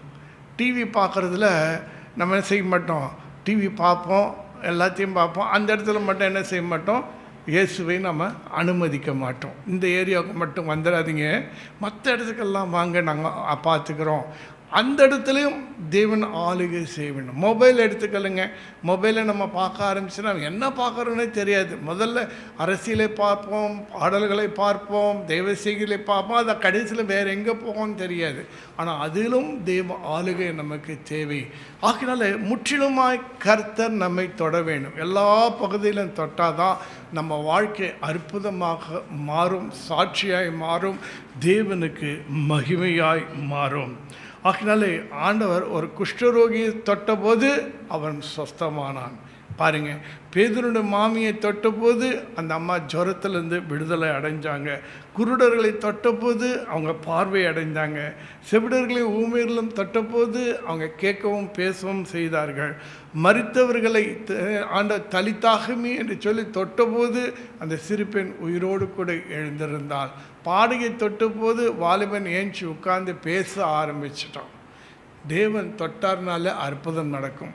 தேவன் தொடாமலையும் அற்புதம் நடக்கும். தேவன் நம்மிடத்தில் வராமலையும் அற்புதம் அவரால் செய்ய முடியும். எங்கிருந்தாலும் செய்ய முடியும். ஆகினால திடீர்னு நீங்கள் தூங்கிட்டே இருப்பீங்க, உங்களுக்கு தெரியாது. இரவு நேரத்தில் தேவன் உங்களை எழுப்பி ஜெபம் பண்ண சொல்லும். ஏதாவது ஒரு உந்துதலை கொடுப்பார். யாருக்காக ஜெபிக்கும்படியா அல்லது யாருடைய உருவத்தையாவது உங்கள் சிந்த ஒரு பாரத்தை தேவன் உங்களுக்கு கொடுப்பார். அவருக்காக ஜெபம் பண்ண ஒரு உந்துதலை கொடுக்கும்போது உங்களுக்கு தெரியாது. ஆனால் நீங்கள் ஜெபம் பண்ணுவீங்க. நிச்சயமாக அந்த நபர் அந்த ஸ்தலத்தில் ஏதோ ஒரு பிரச்சனையில் இருக்கலாம், ஏதாவது ஒரு தேவையில் இருக்கலாம், ஏதாவது ஒரு எதிர்பார்ப்பில் இருக்கலாம். ஆண்டவர் விரும்புகிறது திறப்பில் நிற்கிற ஒரு மனிதன். திறப்பில் நின்று நீங்கள் ஜெபிக்கும் போது அங்கே விடுதலையை கொடுக்கிறவராக இருக்கிறார். நீங்கள் அவங்களுக்கு அங்கே போயிட்டு ஜெபம் பண்ண அவசியமே இல்லை. நீங்கள் இங்கிருந்தே நீங்கள் என்ன செய்கிறீங்க, கிரியை நடப்பிக்கிறீர்கள். ஏன்னா கர்த்தர் அந்த வல்லமையை அங்கு வெளிப்படுத்துகிறவராக இருக்கிறார். ஆக்கினாலே கர்த்தர் தொடாமலையும் அற்புதம் செய்ய முடியும், வராமலையும் அற்புதம் செய்ய முடியும். 100க்கு அதிபதி என்ன சொல்லும், ஆண்டவரே நீ ஒரு வார்த்தை சொல்லும் என் வேலைக்காரன் சொஸ்தமாவான். அந்த வேலைக்காரனை போய் இயேசு போய் தொடலவே இல்லை, ஆனால் அவன் சுகம் அடைந்தான். ராஜாவினுடைய மனிதன் கூட அப்படிதான் தன் மகனுக்காக ஜெபிக்கும்படியாய் மரணத்தியாக இருக்கான். ஆண்டவர் சொல்கிறாரு உன் மகன் சுகமாக இருக்கிறான் போன்னு சொல்லும்போது ஆண்டவர் எந்த நேரத்தில் சொன்னாரோ அதே நேரத்தில் அந்த மனிதனுடைய மகன் சுகம் அடைந்தான். ஆகினால தேவனாலே தொட்டும் சுகமாக்க முடியும், தொடாமலையும் சுகமாக்க முடியும். தொட்டும் அற்புதம் செய்ய முடியும், தொடாமலும் அற்புதம் செய்ய முடியும். வந்து அற்புதம் செய்ய முடியும், வராமலும் அற்புதம் செய்ய முடியும். நம்மை கொண்டு நிறைய காரியங்கள் அவரால் செய்ய முடியும். அவர் தான் நம் தேவன். ஹல்லேலூயா.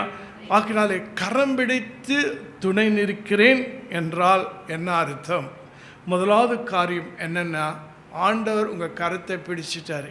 நேர்ந்த நான் சொல்கிறேன்னா, என் வாழ்க்கையில் அது நான் அனுபவித்தது எப்படியா சில காரியங்களை நம்ம சில சமயம் ஆண்டவர் செய்கிறது போகிறது நமக்கு புரியாது. ஆனால் கொஞ்ச நாள் பொறுத்து சில வருஷங்கள் கழிச்சு கூட நமக்கு புரியும். ஏன் ஆண்டவர் அதை செஞ்சார், ஏன் அதை நமக்கு தாமதப்படுத்தினார், ஏன் நம்மை தேவன் கண்டித்தார், ஏன் நம் ஜெபத்தை கேட்கலை, ஆண்டவர் ஏன் அந்த இடத்துல நமக்கு இந்த காரியத்தை செஞ்சார் நமக்கு புரியாது இருக்கு. ஆனால் சில வருஷங்கள் கழித்து என்ன செய்வீங்க, ஆண்டவர் செய்தது சகலமும் நன்மைக்கு ஏதுவாய் நடக்கிறது. தேவனிடத்தில் அன்பு கூறுகிறவர்களுக்கு சகலமும் நன்மைக்கு ஏது. ஆண்டவருடைய திட்டமோ ஆண்டவருடைய நோக்கமோ அனாதியானது. நம்ம இன்றைய நாளிலே குறித்து நாம் யோசிப்போம், இன்னைக்கு ஆண்டவர் நம்ம வாழ்க்கை இதை செய்யணும்னு விரும்புவோம். ஆனால் ஆண்டவர் என்ன நினைக்கிறாரு, ஆண்டவர் இன்னைக்கு ஒரு காரியத்தை செய்தால் அது 30 வருஷத்துக்கு பிறகு கூட அது எப்படி பிரதிபலிக்கும் கொஞ்சம் யோசிச்சு. நாங்கள் 30 வருஷத்துக்கு முன்னாடி தேவதாஸ் ஃபேமிலி நாங்கள் சந்தித்தோம்.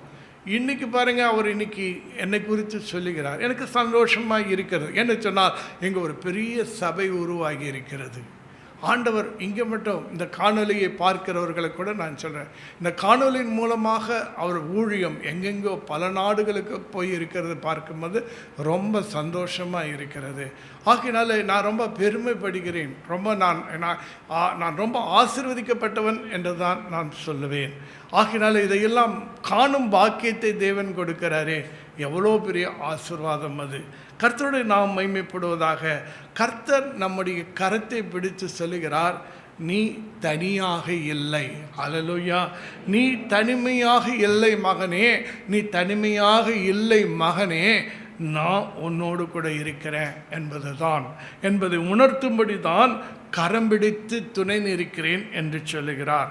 ஆகினாலே பயப்படாதே, நான் உனக்கு துணை நிற்கிறேன். அவர் ஆபிரகாமின் தேவன். அவர் ஆபிரகாமுக்கு பிறகு ஈசாக்குக்கு வெளிப்படுத்துகிறார், நான் உன்னை பிதாக்களின் தேவனாய் இருக்கிறேன். யாக்கோபுக்கு வெளிப்படுத்துகிறார், பிதாக்களின் தேவனாய் இருக்கிறேன் என்று சொல்லி. ஆகினாலே அந்த தேவன் நமக்கு துணை நிற்பதை வெளிப்படுத்துகிறவராக இருக்கிறார்.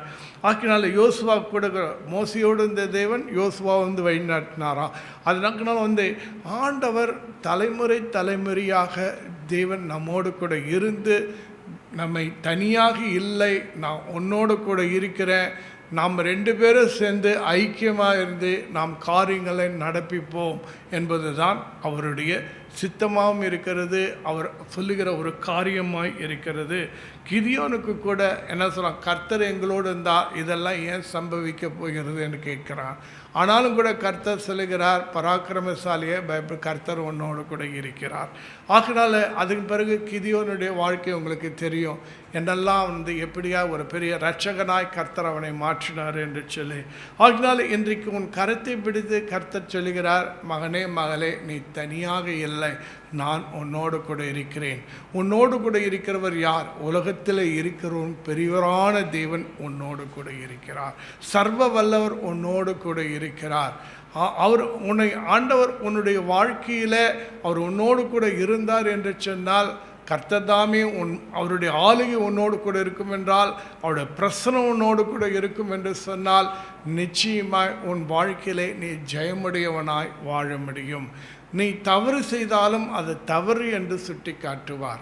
அதே சமயத்தில் நீ ஆண்டவருக்கு பிரியமான காரியத்தை செய்தாலும் கர்த்தர் உன்னை என்ன செல்வார், பாராட்டுவார். பிரியமான தானியேலே என்று அழைத்தார் அல்லவா? அதே போல் தாவீதை இருதயத்துக்கு ஏற்றவனாய் கண்டேன் என்று சொன்னார் அல்லவா? அதே மாதிரி உன்னையும் ஆண்டவர் தேவனுக்கு பிரியமான காரியத்தை செய்யும்போது உன்னை நிச்சயமாக என் பார்வைக்கு நீ அருமையானபடியினாலே நீ கனம் பெற்ற தேவனுடைய பார்வையில் அருமையாக இருக்கிறோம் என்பதையும் வெளிப்படுத்துகிறவராக இருக்கிறார். கர்த்தருடைய நாம் மகிமைப்படுவதாக. ஆகினாலே நீங்கள் தைரியமாய் சொல்லலாம், தேவன் என்னோடு கூட இருக்கிறார்.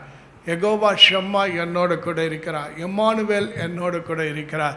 அந்த ஜீவனுள்ள தேவன் என்னோடு கூட இருக்கிறார். இயேசு கிறிஸ்து என்னோடு கூட இருக்கிறார் என்று சொல்லி நீங்கள், நான் தனியாகவே இல்லை, நான் என்றென்று இந்த உலகத்தில் எல்லாரும் தாய் தன் பிள்ளையை மறப்பாலோ, தாய் தகப்பன் கைவிட்டாலும் தேவன் நம்மை கைவிட மாட்டார் அல்லவோ?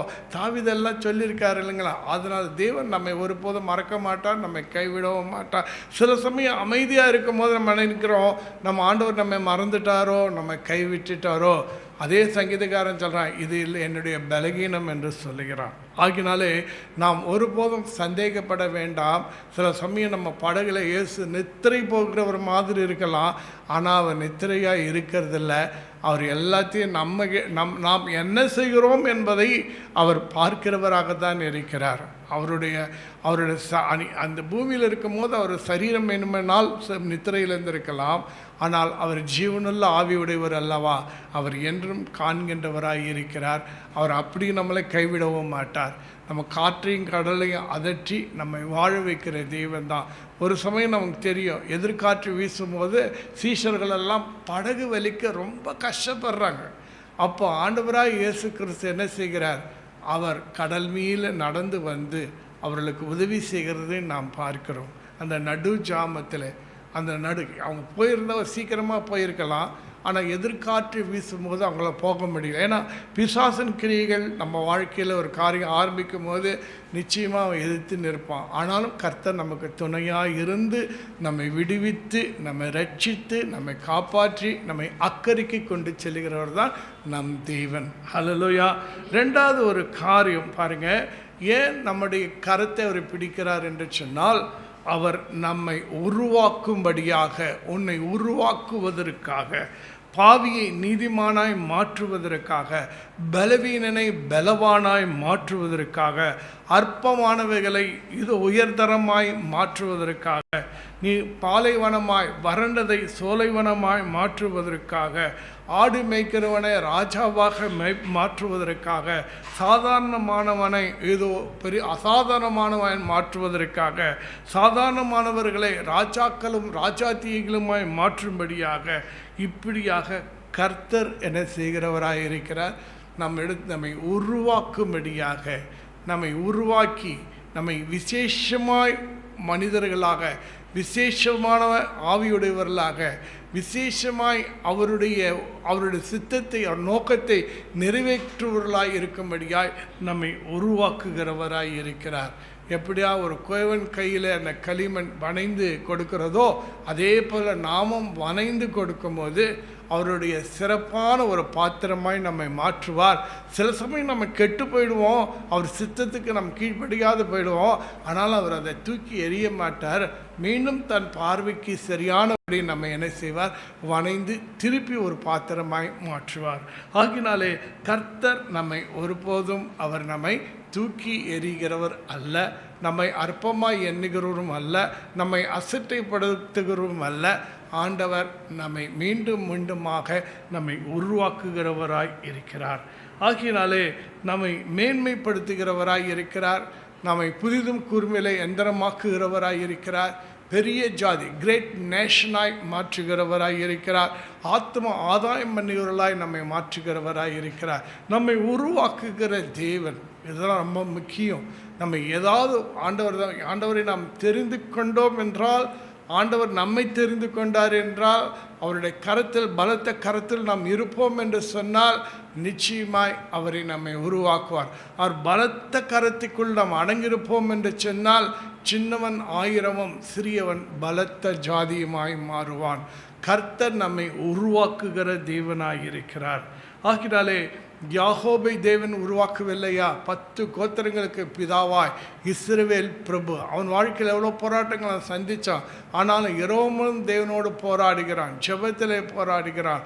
கர்த்தர் அவனை இதோ இஸ்ரவேல் தேவ பிரபுவாய் மாற்றுகிறார். இன்றைக்கும் ஆண்டவர் நம்ம வாழ்க்கையில் நம்மை ஒவ்வொரு நாளும் நம்மை உருவாக்கி கொண்டு தான் இருக்கிறார்.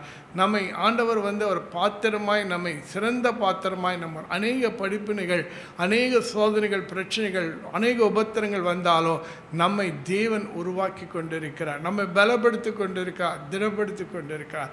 ஒரு ஆர்மியில் நம்ம பார்க்கும்போது அந்த சோல்ஜர் அவர் எடுக்கிற அந்த ட்ரைனிங் இருக்குது பாருங்கள், ரொம்ப டஃப்பாக இருக்கும். ஏன் அவ்வளோ டஃப்பான ட்ரைனிங் ஏன் வருதுன்னா, அவங்களுக்கு போர் என்று வரும்போது, யுத்தம் என்று வரும்போது அந்த சோல்ஜர் என்ன செய்யணும்? எல்லா கடினமான காரியங்களிலும் அவன் தாண்டி போகணும், ஜெயிக்கணும். அதுக்கு தேவை கடினமான ட்ரைனிங். அதே மாதிரி தான் தேவன் நம் வாழ்க்கையிலும் கூட அநேக ட்ரைனிங்கை கொடுக்கிறார், பயிற்சி கொடுக்கிறாரு. இஸ்ரவேல் ஜனங்களை வனாந்தரத்தின் வழியாக கொண்டு போவதற்கு காரணம் என்ன? அவர்களுக்கு போர் பயிற்சி இல்லாதவர்கள். அந்த வனாந்தரத்தில் அவர்கள் போர் பயிற்சி, அவர்கள் யுத்தத்துக்கு பழக்கும்படியாக கர்த்தர் அவர்களை வனாந்தரத்தின் வழியாய் கொண்டு வருகிறார். அதே மாதிரி தான் நம் வாழ்க்கையில் சில சமயம் வனாந்தரத்தின் வழியாய் கொண்டு வருகிறார் என்று சொன்னால், நம்மை என்ன செய்கிறார்? கற்றுக் கொடுக்கிறவராக இருக்கிறார். வனாந்தரத்தின் வழியாக அவங்க போகும்போது அவங்களுக்கு என்ன இல்லை, அவங்க மன்னாவையும் கொடுத்தாரு, தாகத்துக்கு தண்ணீரையும் கொடுத்தாரு, கசப்பான தண்ணீரையும் மதுரமாக மாற்றி கொடுத்தாரு, காடுகளையும் புசிக்க கொடுத்தாரு, அவருடைய வாசஸ்தலத்தையும் அதில் வைத்திருந்தார். எங்கேயுமே இல்லாத விலையேறப்பட்ட பொன்னும் வெள்ளியும் மாணிக்கம் எல்லாமே அவங்க அந்த வனாந்தரத்தில், அந்த கூடாரத்தின் மத்தியில் இருந்துச்சு. ஆகினாலே வனாந்தரத்தில் நடத்தினாலும் தேவன் நம் தேவைகளை பூர்ணப்படுத்துகிறவராக இருக்கிறார். நம்மை எப்போதுமே ஆசீர்வாதமாய் செய்வாதான் வைத்திருப்பார். ஆகினாலே அவர் நம்மை உருவாக்குகிறார் என்றால், நான் உத்தமனாய் இருக்கிறேன் என்று அவர் உருவாக்கவில்லை, என்னை உத்தமனாக்கும்படியாய் என்னை உருவாக்குகிறார்.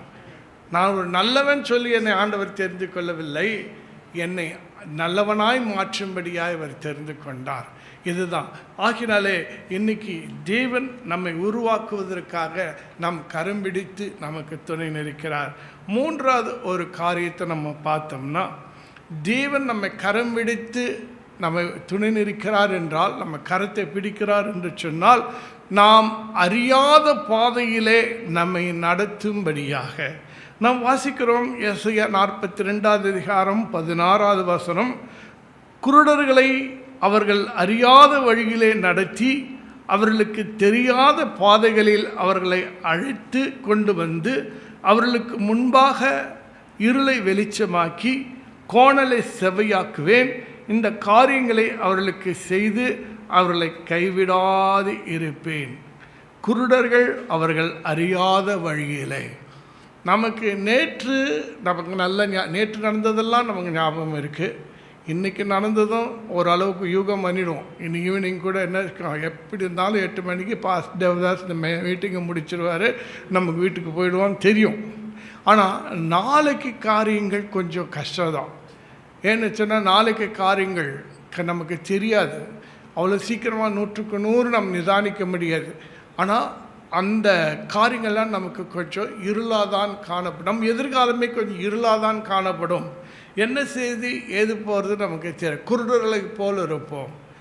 ஆனால் இந்த இடத்துல தான் கர்த்தர் நம் கரம் விழித்து நம் அறியாத பாதையிலே நம் அறிந்த பாதையாக இருந்துச்சுன்னா நம் இயேசுனுடைய உதவியே நமக்கு தேவையில்லை. அவர் நம் கரம் பிடிக்கவே தேவையில்லை. நம்ம போயிட்டே இருக்கலாம். ஆனால் நமக்கு தெரியாது, எதிர்காலத்தை பற்றி நமக்கு தெரியாது, இனி சம்பவிக்க போகிறது குறித்து நமக்கு தெரியாது, நம்முடைய வாழ்க்கை குறித்து எதுவுமே தெரியாது. என்ன நடக்க போது ஏது நடக்க போது ஒன்றுமே தெரியாது நமக்கு. சில சமயம் ஏதாவது உந்துதல்கள் ஏற்படலாம், வெளிப்பாடு உண்டாகலாம். ஆனால் 100க்கு 100 நம்ம சொல்ல முடியாது. ஆனால் கர்த்தர் தான் நம்ம கரத்தை பிடித்து வழி நடத்த முடியும். இந்த ஊழியத்தில் பார்க்கும்போது எங்களை தேவன் தாமே 30 வருஷம் தேவதாஸ் உறவும் தேவன் இருக்கிறதுனா கர்த்தர் தான் வழி நடத்துகிறார். நல்ல ஒரு ஐக்கியமாய் ஊழியத்தில் எத்தனையோ நமக்கு ஏற்ற தாழ்வுகள், பாடுகள், உபத்திரங்கள், பிரச்சனைகள் வந்த போதும் அவர் தான் என்ன செய்கிறாரு, கரம் பிடித்து நாங்கள் அறியாத பாதையிலே அவர் வழி நடத்துகிறார். அவர் பாதை ஒரு புதிய பாதை, நான் அறியாத பாதை. ஆனால் அவர் அறிந்த பாதை, அவர் வழி நடத்துகிற பாதை அது ராஜ பாதை. ஹல்லேலூயா. அவருடைய வழி, நானே வழியும் சத்தியம் ஜீவனுமாக இருக்கிறேன், என் வழியாக மாத்திரமே நீங்கள் பிதாவினிடத்தில் ஆண்டவருடைய வழி நமக்கு அவர் நடத்துகிறது தான் அவர் வழி நமக்கு தெரியும். ஆக அவர் வழி நடத்துறது. உலகத்தில் எத்தனையோ மாறுபாடுள்ள சந்ததிகள் மத்தியிலே நாம் வாழ்ந்து கொண்டு இருக்கிறோம். பிசாசின் கிரியைகள், துஷ்டதனங்கள் நிறைய உண்டு. இதன் மத்தியில் தான் தேவன் நம்ம என்ன செய்கிறாரு, நம்ம கரம் பிடித்து சரியான பாதையிலே நாம் தடுமாறாதபடிக்கு, பள்ளத்திலே விழுந்து விடாதபடி கர்த்ததாமே உனக்கு முன்பாக போகிறவர். அவர் உன்னோடு இருப்பார். அவர் உன்னை விட்டு விலகுவதுமில்லை, உன்னை கைவிடுவதுமில்லை. பள்ளங்களெல்லாம் நிரப்பப்படும், சகல மலைகளும் குன்றுகளும் தாழ்த்தப்படும், கோணலான செவியாகும், கரடான சமமாகும். எங்கே பள்ளம் இருக்குது, எங்கே மேடு இருக்குது, என்ன தடை இருக்குன்னு நமக்கு தெரியாது. தடைகளை நீக்கி போடுகிறோம், நமக்கு முன்பாக போவார் என்றால் நம்ம கரம் பிடித்து நம் கால் இடராதபடிக்கு நம்மை ஏந்து கொண்டு போகிறவராக இருக்கிறார்.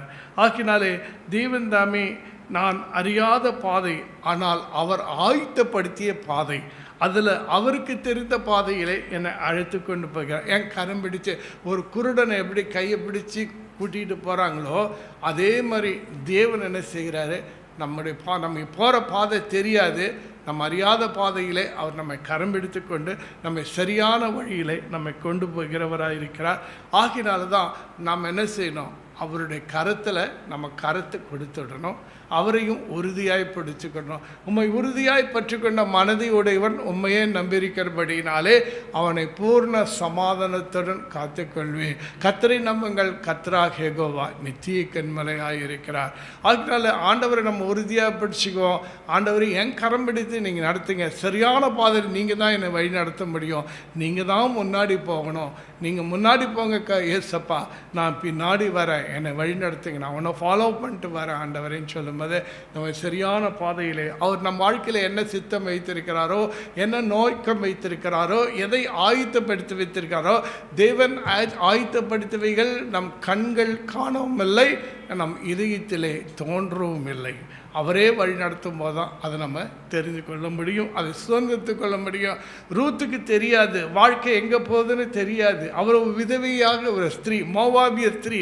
ஆனால் இஸ்ரவேலின் தேவனுடைய சட்டையின் கீழ் அடைக்கலமாய் வந்த அவளுக்கு, அவள் அறியாத பாதையிலே, அறியாத போவாசின் நிலத்திலே, அறியாத ஒரு இடத்துல தானியத்தை பொறுக்கும்படியாய் எல்லாமே கர்த்தரின் செயல்.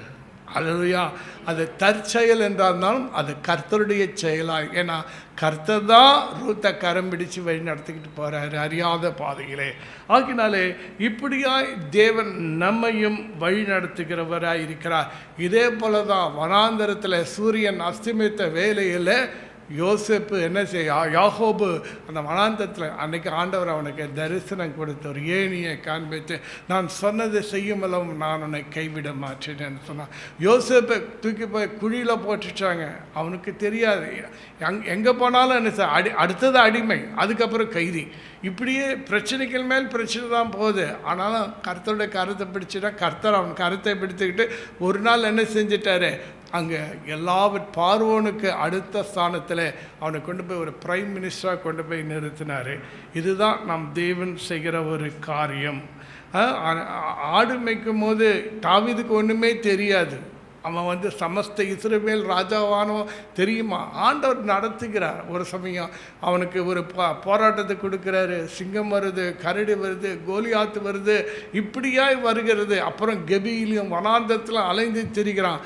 ஆனால் ஒரு நாள் வரும்போது தேவன் அவனை அபிஷேகித்து ராஜாவாய் மாற்றினார். ஹல்லேலூயா. யோசிச்சு பாருங்க, நாம் அறியாத பாதையிலே நம்மை வழிநடத்தும்படியாய் நம்மை கரமெடுத்து வழிநடத்துகிறவராய் இருக்கிறார். அல்லேலூயா. ஆக்கினாலே நான் வேண்டுமானால் பாதையை அறியாதிருக்கலாம், பாதை அறிந்தவர் என்னோடு இருக்கிறார், அவர் என்னை வழிநடத்துவார். நான்காவது ஒரு காரியம், நம் தேவன் ஒரு நாள் நடத்துவர் அல்ல, ரெகுலராக நடத்துவார். நித்தமும் நடத்துகிற தேவன் நம் தேவன். அவர் நல்ல மேய்ப்பன் அல்லவா? அவர் நாம் அவருடைய ஆடுகளாக இருக்கிறோம் அல்லவா? கர்த்தர் நல்ல மேய்ப்பராக இருக்கிறபடினாலே நான் தாட்சடையேன். அவர் நித்தமும் என்னை வழி நடத்துவார். புல்லுள்ள இடங்களை நடத்துவார். அமர்ந்த தண்ணீரில் என்னை கொண்டு போய் விடுவார். மரண பள்ளத்தாக்கில் நடந்தாலும் நான் பொல்லாப்புக்கு பயப்படேன், தேவரீ என்னோடு கூட இருக்கிறேன், உம் கோலும் தடியும் என்னை தேற்றும். ஜீவனுள்ள நாளெல்லாம் அவருடைய நன்மையும் கிருபையும் என்னை தோறும். ரெகுலராக வழிநடத்த கரம் பிடிச்சார்னா ரெகுலராக நம்மை வழிநடத்துவார். ஒவ்வொரு நாளும் ஒவ்வொரு வினாடியும் நம்மோடு கூட வழிநடத்துகிறவராக இருக்கிறார். நமக்கு பாதையை குறித்து நிச்சயம் இல்லாதிருக்கலாம், ஆனால் என்னை நடத்துகிறவர் குறித்து நிச்சயம் எனக்கு உண்டு. எனக்கு எங்கே போகிறேன், என்ன செய்ய போகிறேன், இந்த ஊழியம் இன்னும் எப்படி விரிவடைய போது எனக்கு தெரியாது. ஆனால் என்னை வழிநடத்துகிற என் ஆண்டவர் மீது நிச்சயம் எனக்கு உண்டு. ஏன்னா அவரை என்ன செய்வார், மேன்மேலும் உயர்த்தி கொண்டு தான் போவார். ஹல்லேலூயா. என்னை கீழாக்காமல் அவர் மேலாக்குவார், என்னை வாளாக்காமல் அவர் தலையாக்குவார்.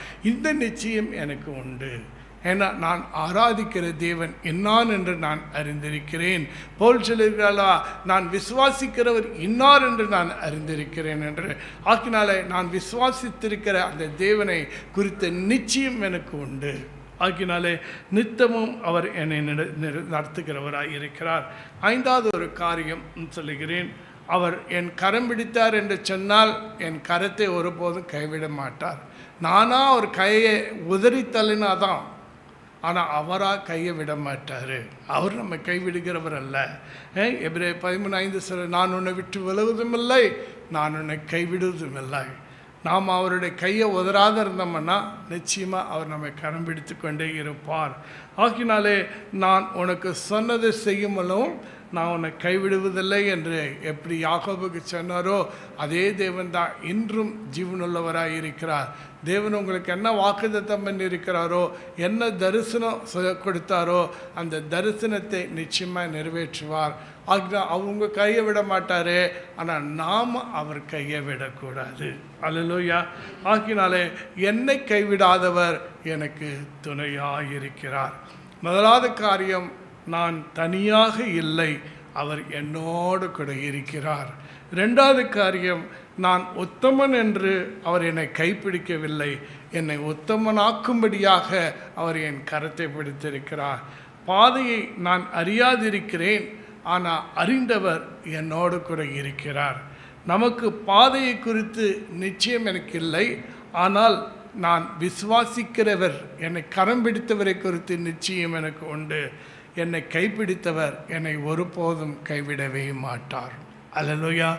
கர்த்தருடைய நாம் கண்களை மூடுவோமா, கர்த்தரை நோக்கி பார்ப்போமா. அருமையான எங்கள் தேவனே, இந்த வேலையிலும் எங்களோடு கூட பேசும் நம்முடைய வார்த்தைக்காய் ஸ்தோத்திரம் ஆண்டவரே.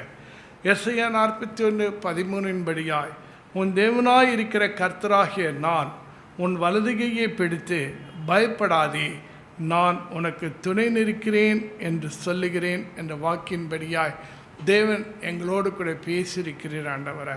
நீர் எவ்வளவு அன்பாயிருக்கிறீர், எங்களோடு கூட எவ்வளவு உறவாடுகிறீர், எங்களை எவ்வளவாய் சொந்தம் பாராட்டுகிறீர். உன் தேவனாய் இருக்கிற கர்த்தர் என்று சொல்லுகிறீர் ராஜா. நாங்கள் உம்மை பார்த்து சொல்கிறோம், நீர் என் தேவன், நீர் எங்கள் இரட்சகர், எங்கள் ஆண்டவர், நாங்கள் நம்பியிருக்கிற பலத்த துருகம், நாங்கள் எப்போதும் வந்தடைத்தக்க கண்மலை. ஆண்டவரே, நாங்கள் உம்மையும் சொந்தம் பாராட்டுகிறோம் அப்பா. ஆண்டவர், உமக்கும் இருக்கும் என்ற உறவு ஒருபோதும் மறைந்து போவதில்லை ராஜா. உம்முடைய விலையேறு பெற்ற ரத்தத்தாலே எங்களை கிரயமாய் கொண்டிருக்கிறீர் ஆண்டவரே. உம் ரத்தத்தாலே மீட்கப்பட்டவர்கள் நாங்கள், உமக்கு சொந்தமானவர்கள், நாங்கள் உம்முடைய பிள்ளைகளாக இருக்கிறோம் ஆண்டவரே. அப்பா, எங்கள் வலதுகையை பிடித்து நீர் எங்களுக்கு சொல்லுகிற வார்த்தை, பயப்படாதே. இந்த உலகத்தில் அநேக காரியங்கள், அநேக பிரச்சனைகள், அநேக காரியங்களை குறித்து நாங்கள் திகைத்து கலங்கி இருந்தாலும் தேவன் தேற்றுகிற வார்த்தை, பயப்படாதே. ஒவ்வொரு நாளும் ஒவ்வொரு நடியும் நீர் எங்களோடு சொல்லுகிற வார்த்தை, பயப்படாதே, நான் உனக்கு துணை நிற்கிறேன். உலகத்தில் இருக்கிறோம் பெரியவரான தேவன், அந்த பரலோக தேவன், அந்த ஜீவனுள்ள தேவன், எங்களுக்காக அடிக்கப்பட்ட நொறுக்கப்பட்ட அந்த ஆண்டவராய் இயேசு எங்கள் பரிகாரி. ஆண்டவரே, ஜெயம் கொண்டவர், எங்களோடு கூட இருக்கிறீரே, அதற்காக உம்மை ஸ்தோத்திரிக்கிறோம் அப்பா.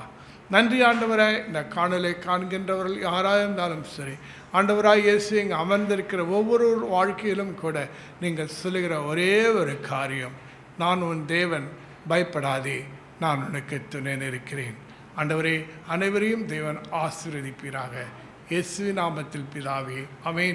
விசேஷமாய் பாஸ்டர் தேவதாஸ் குடும்பத்தை தேவன் ஆசீர்வதிப்பீராக, அவங்க ஊழியத்தை ஆசீர்வதிப்பீராக, இன்னும் பெருக செய்வீராக. இயேசுவின் நாமத்தில் வேண்டிக் கொள்கிறோம் நல்ல பிதாவே, ஆமென்.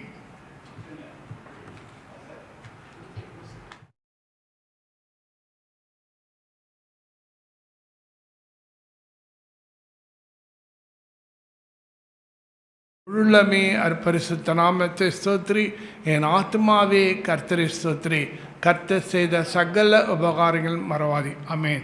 சென்று சொல்வோம், கர்த்தராகிய இயேசு கிறிஸ்துவின் கிருபையும் பிதாவாக தேவனுடைய அன்பும் பரிசுத்த ஆவியின் அன்னோனியம், ஐக்கியம், சந்தோஷம், சமாதானம், ஆரோக்கியம், காவல், பாதுகாப்பு அனைத்தும் நம் அனைவரோடு கூட இருப்பதாக. ஆமேன், ஆமேன். Praise the Lord. God bless you everybody.